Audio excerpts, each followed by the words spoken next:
Olá, eu sou Sara Kirchhoff e falo ao vivo dos estúdios da B3 em São Paulo. O dólar começa a semana com leves oscilações frente ao real, com o mercado ainda digerindo a sanção da medida que prevê taxação no aço e no alumínio importados para os Estados Unidos. O mercado também está na expectativa pela reunião de política monetária do país norte-americano e aqui no Brasil, o Banco Central brasileiro anunciou o início da rolagem dos swaps cambiais, equivalentes à venda futura de dólares que vencem em abril, com oferta de até 14 mil contratos. O dólar, então, abre a semana em alta frente ao real, como a gente deveria acompanhar aqui na tela, mas agora sim, dólar em alta de 0,18%, dólar cotado aos R$ 3,25 mais 80.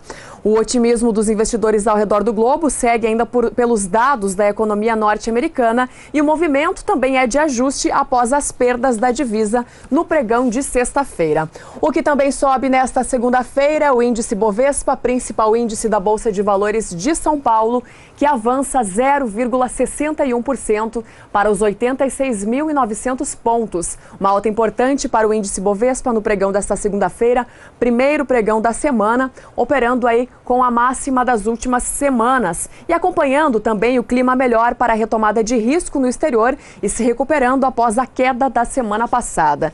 Destaque também para as ações da Fibra, que sobem bastante nesta segunda-feira, com rumores de que a companhia pode ser vendida para Paper Excellence, ajudando a puxar o índice Bovespa para cima nesta segunda-feira.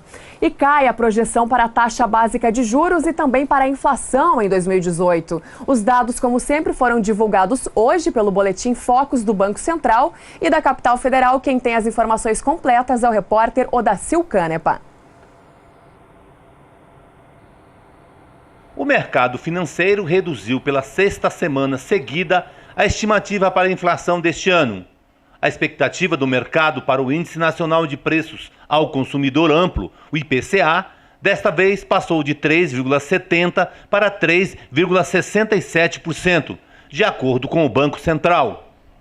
A estimativa para o crescimento do Produto Interno Bruto, o PIB, que é a soma de todos os bens e serviços produzidos no país, caiu de 2,90% para 2,87%. Para 2019, a projeção é mantida em 3%, há 6 semanas consecutivas. De acordo com o Banco Central, a taxa de juros em 2018 deve encerrar com 6,50% ao ano. Já para 2019, deve subir um pouco e chegar a 8%. Odacil Canepa para o SBA. E as chuvas voltam para o Rio Grande do Sul, beneficiando as lavouras de arroz em fase de crescimento. Quem traz os detalhes do tempo é Juliana Rezende, da Somar Meteorologia. Olá, Juliana. Olá, boa tarde a todos. Ao longo dos próximos dias, tem previsão de chuva retornando para o estado gaúcho. Então, novas áreas de instabilidades voltam a avançar pelo sul do Brasil e voltam a trazer cenários mais otimistas, principalmente para aquelas lavouras que ainda estão em fase de crescimento, como alguma parte da lavoura de arroz ainda. Agora, a umidade do solo no Rio Grande do Sul fica em torno de 20% até 30% do oeste até o sul gaúcho.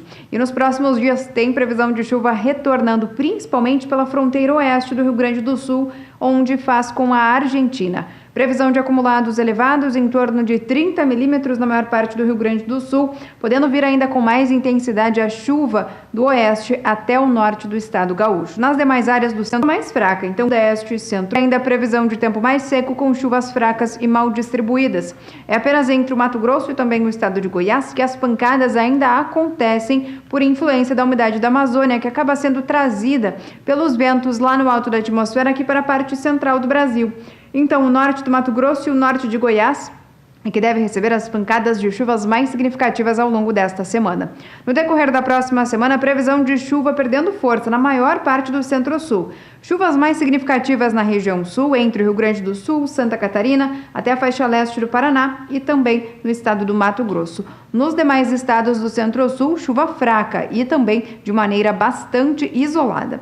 No decorrer do terceiro e último período, a partir do dia 23 de março até o dia 27, tem previsão de chuva ganhando força novamente principalmente na região centro-oeste. Mato Grosso, Goiás e até Mato Grosso do Sul é que voltam a ser influenciados por conta de instabilidades tropicais. Então tem previsão de chuva mais forte, principalmente no Mato Grosso, onde pode ocorrer até temporais. Volume de água bastante elevado, podendo alcançar 50 milímetros em 5 dias. Nas demais áreas do centro-sul, tempo firme e pancadas fracas na maior parte dos estados.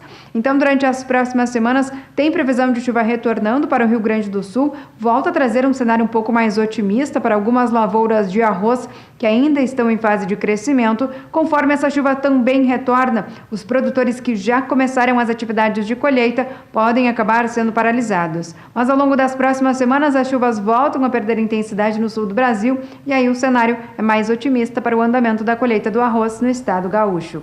Daqui a pouco eu volto com mais informações do tempo. Até mais, Juliana.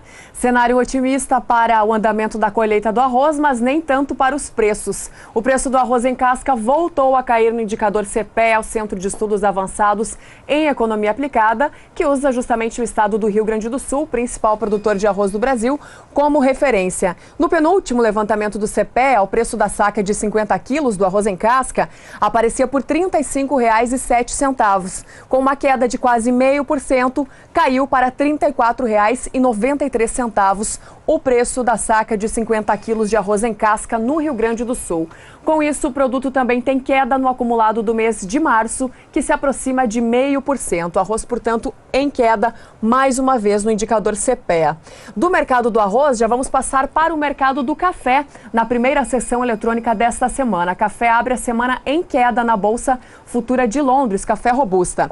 De olho na tela, contratos com entrega em março, com recuo de 0,5% na primeira sessão eletrônica da semana, passando para $1.821 a tonelada. Contratos com entrega em maio, em queda acima de 0,5%, por $1.769 a tonelada. Contratos com entrega em julho, em queda de 0,5%, por $1.791 a tonelada, que é também o mesmo preço para o contrato de setembro nos últimos negócios, de $1.791 a tonelada nos últimos negócios. Café Robusta, que segue a queda do café arábica na Bolsa Futura de Nova York, que também acompanha a desvalorização do petróleo no mercado externo. Contratos com entrega em março, em queda de 0,58%, por $1,18 por libra-peso. Contratos com entrega em maio, com a mesma desvalorização, a $1,19 por libra-peso. Contratos com entrega em julho, $1,21 por libra-peso. E contratos com entrega em setembro, por $1,23 por libra-peso nos últimos negócios. Para encerrar as cotações do café, Café BMF Bovespa, negociado aqui na B3 em São Paulo, que acompanha também esse cenário negativo aí abrindo a semana. Os contratos com entrega em março para o Café BMF Bovespa recuam 0,78% para $139,90 a saca no ajuste atual. Contratos com entrega em maio em queda de 0,76%, por $144,40 a saca. Contratos com entrega em julho em queda de 0,85%, por $140,55 a saca. E contratos com entrega em setembro, mês referência para o mercado do café, em queda de 0,60% para $148,40 a saca. Café começando a semana em queda, portanto, tanto café robusta em Londres quanto café arábica em Nova York e também café BMF Bovespa negociado na B3 em São Paulo. Mas para a soja e para o milho, a semana começou bem diferente. Você vai ver mais detalhes das cotações atualizadas desse início da semana logo mais depois do intervalo. Nós já voltamos. Mercado do Campo está de volta, trazendo a previsão do tempo para os produtores de algodão do Centro-Norte. Juliana Rezende. As principais áreas produtoras de algodão do Brasil vêm sendo beneficiadas ao longo das últimas semanas. Isso porque teve chuva de maneira bastante significativa e com potencial para conseguir aumentar a disponibilidade hídrica do solo, como é o caso do estado do Mato Grosso e também da Bahia. Grande parte do Mato Grosso já está com índices de umidade que superam os 90%, o que é bastante elevado. Na faixa oeste da Bahia, a situação também é bastante parecida, é apenas nas áreas mais ao sul da Bahia que a umidade do solo vem aumentando aos poucos. Agora a umidade já fica em torno de 50%. Nos próximos dias, tem previsão de chuva em ambas as áreas. As instabilidades tropicais ainda seguem atuando atuando de maneira bastante frequente no centro e no norte do Brasil. Então, o Mato Grosso ainda deve seguir tendo pancadas de chuva com volume elevado, de até 50, podendo alcançar até 70 milímetros em apenas 5 dias. Na região da Bahia, previsão ainda de instabilidades mais frequentes apenas na faixa oeste. Nas áreas mais ao sul, chuva mais fraca. No decorrer da segunda semana, essa chuva forte agora já começa a perder força. Então, as instabilidades na Bahia, principalmente, perdem bastante intensidade. O volume de água agora é baixo, não passa de 15 milímetros. No Mato Grosso, as instabilidades ainda devem seguir atuando de maneira mais significativas e as pancadas ainda seguem com volume de até 30 milímetros. No decorrer do terceiro e último período, a partir do dia 23 de março até o dia 27, a chuva volta a ganhar força, principalmente no estado do Mato Grosso. Então, ainda volta a ter risco para temporais, especialmente nas áreas mais ao norte, porque as pancadas de chuva ganham bastante intensidade novamente. Na Bahia, as instabilidades até voltam a ganhar um pouco mais de intensidade, principalmente nas áreas mais ao sul. Já nas áreas mais ao oeste, pancadas mais fracas e também com baixo volume. Então, durante as próximas semanas, tanto áreas produtoras de algodão do Mato Grosso como também do estado da Bahia devem ainda receber instabilidades bastante significativas no decorrer das próximas semanas e, com isso, a expectativa ainda é de manutenção da umidade do solo mais elevada, beneficiando o crescimento das lavouras de algodão das regiões. Hoje eu encerro por aqui a minha participação. Até mais! Até mais, Juliana. E falando em algodão, o preço do algodão em pluma, com prazo de pagamento em 8 dias no indicador CPEA, segue em alta no mercado doméstico brasileiro. Os consultores do CPEA, Centro de Estudos Avançados em Economia Aplicada, atribuem essa alta ao posicionamento firme dos vendedores e também a uma demanda aí que está em busca especialmente de pequenos volumes. O mercado doméstico continua em alta, já vinha no movimento de alta no fim do ano passado e pelo menos desde o dia 5 de março não registrou nenhuma queda. No último levantamento do CPEA, algodão pluma no mercado brasileiro aparece por R$ 2,99 de real por libra-peso, em alta de quase 1% no levantamento diário e de 5,5% no acumulado do mês de março. Algodão, portanto, em alta no mercado físico, de acordo com o indicador CPEA. E com uma projeção de uma safra menor para o milho, os preços devem seguir firmes, pelo menos a curto prazo. É o que diz o analista de grãos do Rabobank, o banco holandês, Vitor Ikeda, que conversou com o jornalista Walter Puga Júnior aqui na Bolsa de Valores de São Paulo. Vamos acompanhar a entrevista. Obrigado mais uma vez por estar conosco, Ikeda. Vamos lembrar que você comentou sobre soja dia desses e a perspectiva, a princípio, lá nos Estados Unidos e pelos preços da soja um pouco mais baixos, a expectativa é de que nós tivéssemos uma safra maior de milho. No entanto, agora com preços melhores para a soja, o milho já não tem aquele espaço lá nos Estados Unidos para crescer. Nós teremos uma produção menor de milho diante desse quadro atual? Sim, se a gente pegar aí a relação de preço soja, milho na Bolsa de Chicago hoje para o produtor americano que está se planejando para fazer o plantio da safra 18, a gente vê uma relação de preços 2,6, 2,7 para 1, ou seja, o preço da soja 2,6 vezes maior, 2,7 vezes maior que o do milho. E isso tende a favorecer a soja. Por esse cenário e também por ter outras culturas que estão com rentabilidades melhores, o produtor americano deve sim dar uma enxugada aí na produção de milho nessa safra. Não era a previsão no final do ano que nós tínhamos, né? Mas tudo isso mudou com valorização da soja. Sim. Agora, o mercado brasileiro. Nós tivemos recentemente milho aí a R$40 a saco e a perspectiva de que nós teríamos continuidade de preços mais altos para o milho. Isso continua no mercado brasileiro? Olha, a gente agora começa a precificar exatamente a safrinha. A gente até deu uma leve revisada, tanto na questão de área quanto de produção de safrinha aqui no Brasil. Se antes a gente acreditava numa manutenção de área, dado o atraso na colheita em algumas regiões, a gente pode ver uma leve redução na área de milho e safrinha no Brasil esse ano. Fora isso, a gente está tendo um plantio cada vez mais próximo do final da janela ideal de cultivo. E isso expõe a lavoura um pouco mais riscos.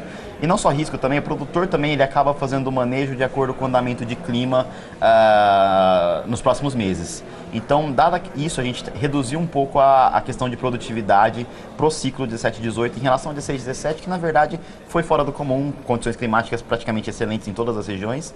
Então, para o ciclo 17-18, a gente volta a produtividade para a linha de tendência. Com isso, Esse ano passado a gente produziu 67, 68 milhões de toneladas na safrinha. Esse ano com uma área um pouquinho menor, uma produtividade um pouco melhor, nossa expectativa é uma produção de safrinha próxima de 60. E essa produção de safrinha de 60 milhões com 25 milhões do milho verão, a gente vai ter uma redução de 12 milhões de toneladas comparados com os 97 que a gente produziu no ciclo de 16-17. E isso deve dar uma sustentação aos preços.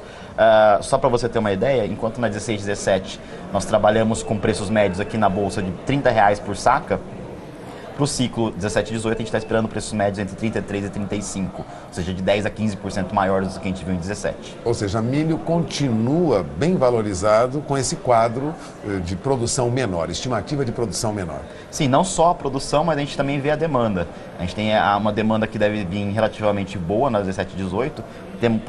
Só para citar um exemplo, uma usina de etanol de milho no Brasil entrando em operação e começando a ter potencial de uso de 1 milhão de toneladas de milho.